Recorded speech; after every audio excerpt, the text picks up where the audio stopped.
So everything I'm hearing about housing prices and all that is now the beginning of revaluation starts. What is it really worth?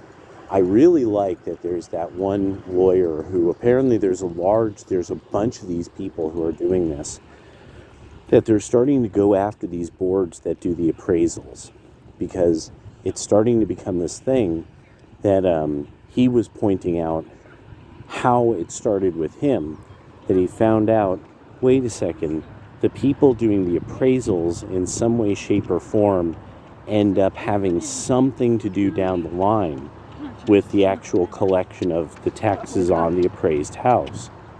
So this is now the thing that he's like, yeah, you need to go after these appraisal boards legally, because they benefit from saying your house is worth more than it is. And then there's the issue of, and somebody pointed this out, I forget what the video was. This guy's like, okay, at some point, somebody borrowed a certain amount of money. There's a certain amount of equity. There's financiers involved in this, that they are looking at the asset that they helped finance. And they're saying, wait, you're saying this is nowhere near worth what I put money into for you to borrow from me to...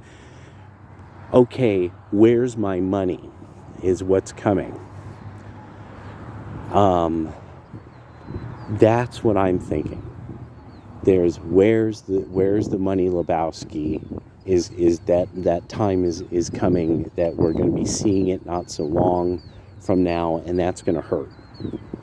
And it's going to really hurt, as there was firms that they were invested in real estate and such, and the investment firms that were that was because real estate always goes up, and that it's this thing of, well, no, but it's got to go down, because you can't actually sell it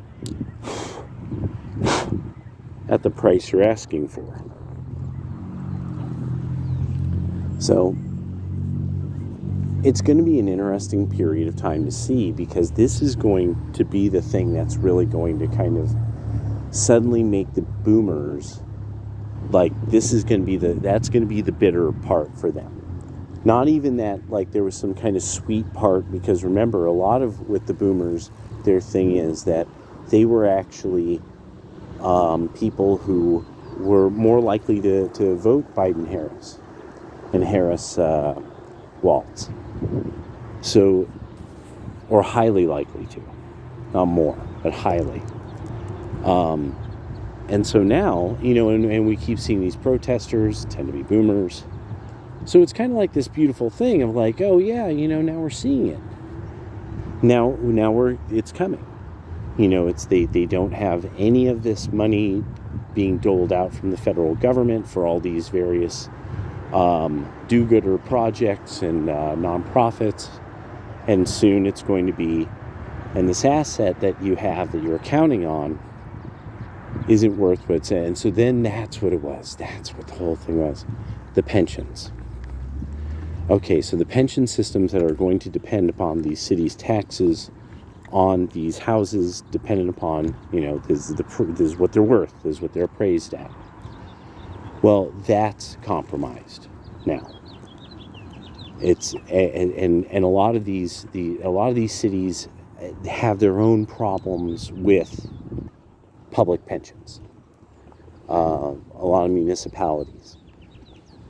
I have a strange feeling we're going to see parts of the West Coast, whole departments, functions of government taken over by the federal government by the last year of Donald Trump, because of how badly it's going to turn out they've been managed. That they invested in too many things that were bubble assets that just don't, and that those bubble assets are going to pop, and it's going to be rough. It's going to be really rough. There's going to be sort of this division in the culture, like I was saying before, with the actual what people think is cool, what people think looks good, what people like, is dividing, in different ways.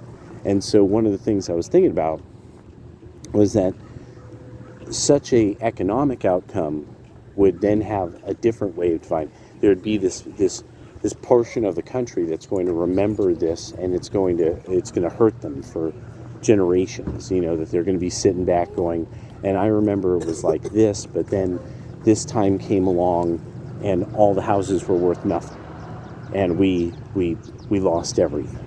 And that could happen right now. Also, the big part of this is that things like that bed and breakfast thing. Can't believe I'm forgetting it. Rent a person's house. That site. That thing. Those houses are hitting the market apparently because people are now dealing with just too many people coming and just ruining their place. The crime is now turning to that. Then there's the people who are like, oh yeah, and a lot of that service has been used to hide people who don't want to be discovered, let's just say. And so that's its own mess. That's going to be its own mess. Municipalities are already constructing legal reinforcements to be like, no, you can't do that. You can't rent your house like it's a hotel room, and they're starting to do that, and that's they're going to win. They're going to win because it's turning out that this is kind of a real bad idea, in general. It could work, but you have to live in a very high trust society, and that's not where we're at right now. Maybe one day it will return. A day when people don't have to lock everything down. This is ridiculous what's going on with this traffic. And so, those are a few things that were running through my head. I think I still am calling that Oregon is going to have a very serious problem with education. I'm thinking the feds, I think that's actually going to be a key part of what the feds do when they have a little takeover of the government, is that they're going to be taking over because of what's happened in Oregon education, especially being that they could teach all these lessons about quote-unquote whiteness, but they cannot necessarily get people up to the standard of reading where they could read say Tolkien and enjoy it for the way his linguistic flair, like on the fact that like a thane, that he used the term thane so cleverly, things like that. But anyway, all right, talk to you guys later.